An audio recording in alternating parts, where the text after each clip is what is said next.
What's going on, everyone? My name's Tenebris Infinite, and today let's talk about something fun to try out here in Generation Zero.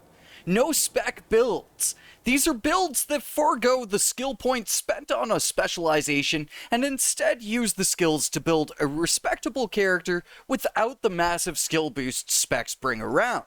These builds are more for fun than pure machine carnage, but they still bust some serious ass, and if combined together with all three builds on a team, you'll likely be an unstoppable force in the world of Generation Zero.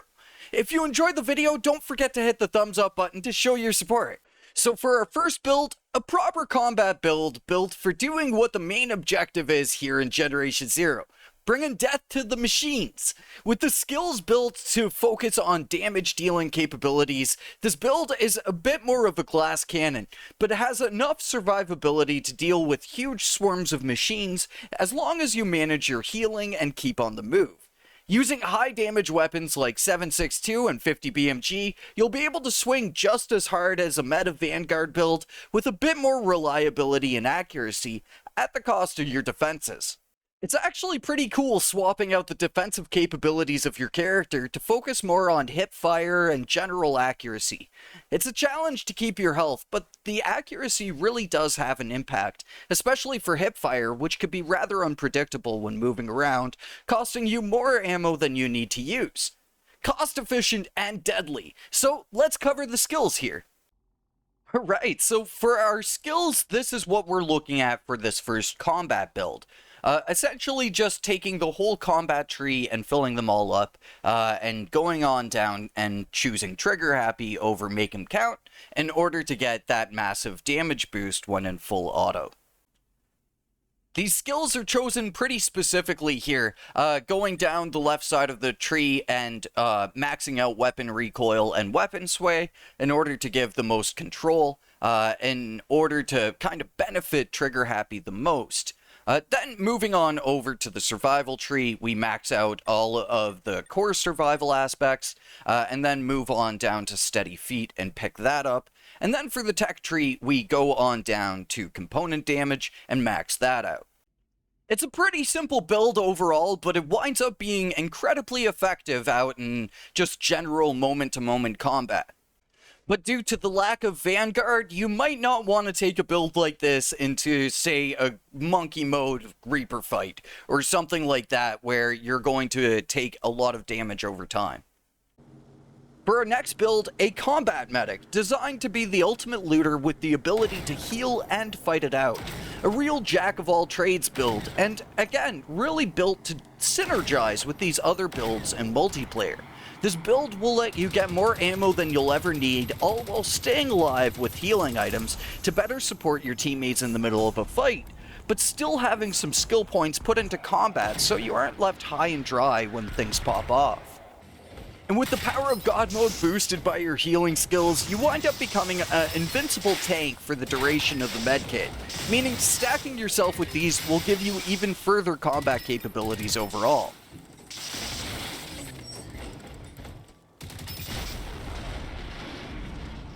And with your looting skills, you can keep yourself and your full team supplied with the loot you wind up gathering.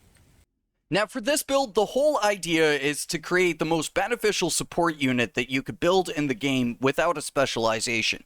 So the whole idea is creating a character build that is efficient with both combat, supportive abilities, and looting capabilities in order to create just this really synergized build here. So first off, we go off to the tech tree and max out all the skills to mechanic. Then we go into survival and just pick up a couple of these in order to increase our character's capabilities, and then max out carrying capacity. Then we go on down through the support tree on the right hand side to the healer skill, and then on down to heal amount, max out this skill, and then pick up just 1 point in revive speed because that 25% faster revive is more than enough. And then lastly, we go off through the combat skills, pick up 2 in armor in order to get the explosive and the bullet damage resistance, and then max out Trigger Happy to, again, just get the most damage we could possibly get, and then splash a single point into all the other combat skills. This build winds up being an incredibly efficient support build, having combat capabilities, looting capabilities, and healing capabilities. You can pretty much be the MVP for any sort of a team by utilizing a build like this. And for our last build, we have a stealthy combat build. This is pretty self-explanatory, but also is kind of tough to whip together. Stealth builds are some of the most difficult to make right, as you sacrifice so many skill points for those stealthy skills.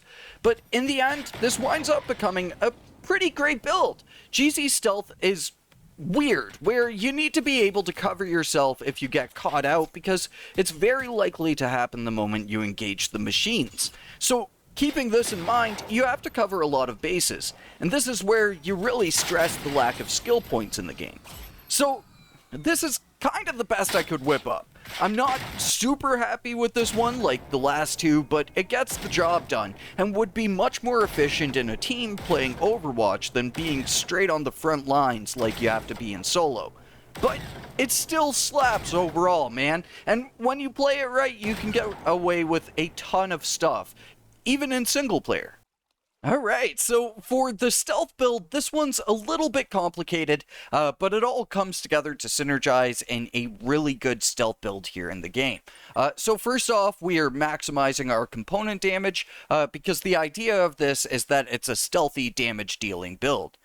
Then we're coming on over to survival, maxing out our running speed, our stamina, and our stamina recharge to give ourselves the mobility to move from point to point. Then we're coming on down to visibility, movement noise, and covert movement speed, and maximizing all of these alongside dropping an extra point in health amount. Then we're coming on over to the combat tree, maximizing our armor damage, and coming on down and maximizing our make 'em count, and dropping an extra point into weapon sway.